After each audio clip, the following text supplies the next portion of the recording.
Buenos días, bienvenidos al canal Aprendemos de Todo. En este video continuamos con el libro Métodos de Enseñanza Didáctica General para Maestros y Profesores, el capítulo número 3, la didáctica de María Cristina Davini. Esta es la parte número 3. Recuerden que en el canal Aprendemos de Todo tienen listas de reproducción con el libro y los capítulos anteriores parte por parte desarrollados. También les recuerdo que lo que realizo es una explicación basada en un resumen de este capítulo. Bien, ¿qué es lo que vamos a ver en esta primera parte? Los aspectos de la didáctica, el concepto de didáctica, la profesión docente, el fin de la didáctica y la función de la didáctica. Bien. Comenzamos con el primer apartado que dice en la introducción los aspectos. Por un lado va a decir, el que enseña debe saber qué enseña, cómo enseñarlo y tomar decisiones sobre las formas. Bien.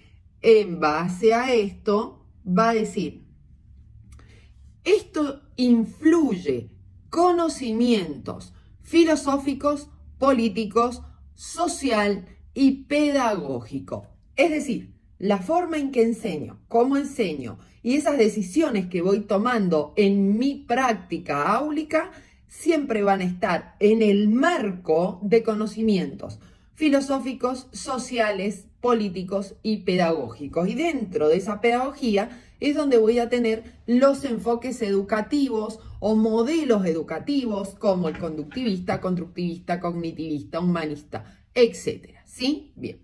Por otro lado, dice, delimitar el espacio y contribución de la acción docente. Es decir, el docente no agarra el currículum, lee el contenido y lo transmite. No, lo trabaja, ¿sí? Lo va a modificar, adaptar según el contexto de los alumnos que posea. Por otro lado, en el próximo apartado va a decir la didáctica y los profesores.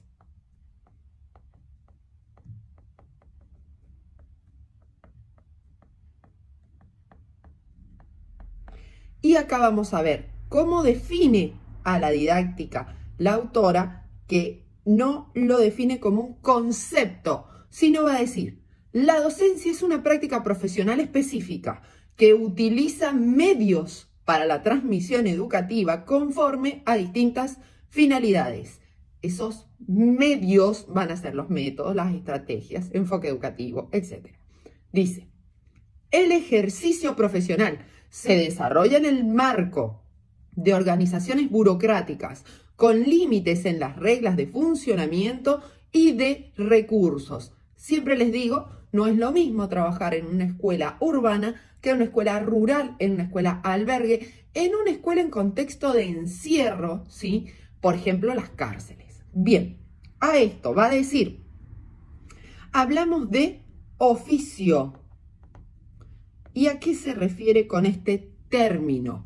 No se trata de la suma de los años que yo realicé ese oficio de enseñar, de ser docente, sino de las capacidades de reflexionar sobre la experiencia, o sea, sobre mi práctica docente. Bien, por lo tanto va a decir, actuar en contextos concretos, atenderá a la diversidad. Es decir, en la medida que yo trabaje en el aula, que es ya un marco de organización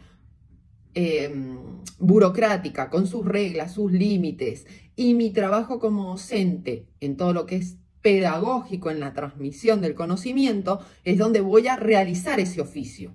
Bien, por otro lado,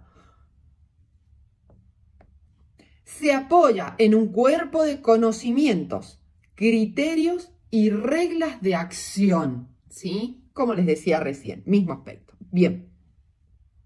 Dice, el docente, ¿cuál sería la función del docente.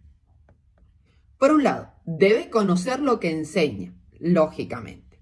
Por otro lado, contar con normas básicas generales para la acción de enseñar. ¿Y qué serían esas normas básicas generales? La didáctica. ¿Y qué es lo que va a incluir esta didáctica? Dice, contribuye en el campo de conocimientos que permite formular criterios, diseños para la enseñanza. ¿Sí? Es decir, me da herramientas a la hora de enseñar. Luego va a decir, la profesión docente vista de dos polos de debate.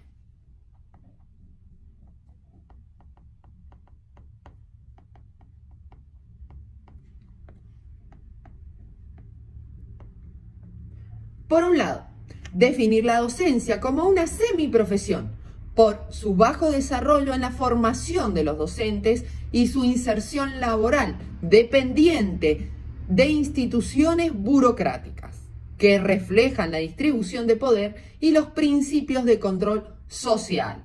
Esto se refiere a ideas de la reproducción social de Bourdieu, a ideas de currículum de Alicia Alba, donde el sistema educativo está visto como una reproducción social para una clase determinada.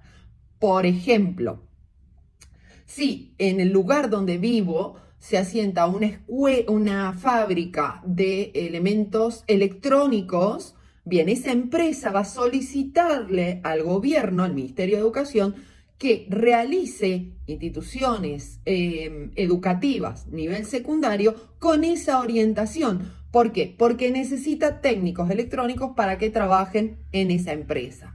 ¿Se entiende el concepto de reproducción? Bueno, de esa misma forma, en la época tradicional había dos tipos en la educación tradicional, perdón, había dos tipos de educación. La educación para los obreros y la educación para los gerentes, los que iban a liderar las empresas.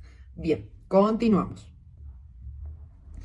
El otro polo va a decir actividad de intelectuales críticos basado en la comprensión de la complejidad de la enseñanza.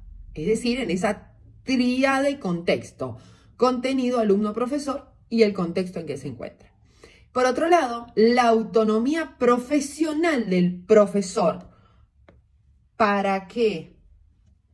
Para la construcción de un proyecto educativo emancipador, crítico y participativo. Y ahí vemos la corriente pedagógica de la crítica de Dewey, ¿sí? Bien.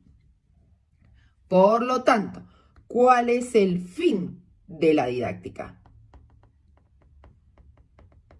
Dice la autora. Como un cuerpo estructurado de conocimientos, de normas generales para la acción, basada en necesidades. Y esto es muy importante. La primera necesidad, formar docentes capaces de reflexionar y elaborar alternativas, fortaleciendo su juicio y su papel profesional, intelectual, en la organización de la cultura. ¿Por qué? Porque somos transmisores de cultura. Por otro lado, segunda necesidad va a decir, la necesidad de contar con criterios básicos de acción didáctica que orienten las prácticas de enseñanza y permitan elegir entre alternativas adecuadas al contexto y a los sujetos y contribuir a la transformación de las prácticas en el ámbito educativo. Es decir, si yo conozco, sé todos los tipos de pedagogía, la historia de la didáctica, voy a poder construir criterios. ¿Para qué? Para poder elegir métodos o estrategias según el grupo de alumnos, contextos en el cual desarrollo mi profesión docente. Bien, vamos a ver ahora la función de la didáctica.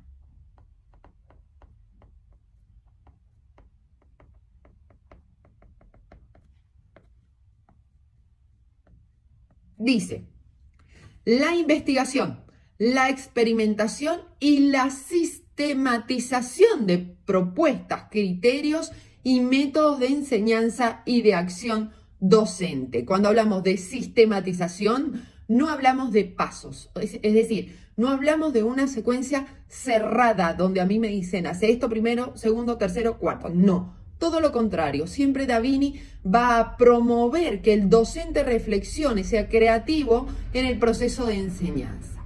Bien, hasta acá la parte número 1 del capítulo número 3.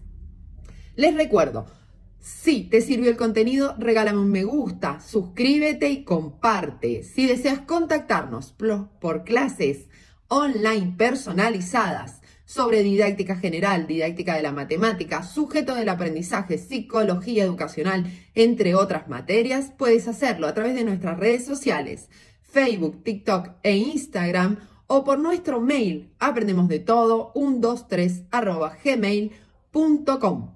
Desde ya, muchas gracias. Adiós.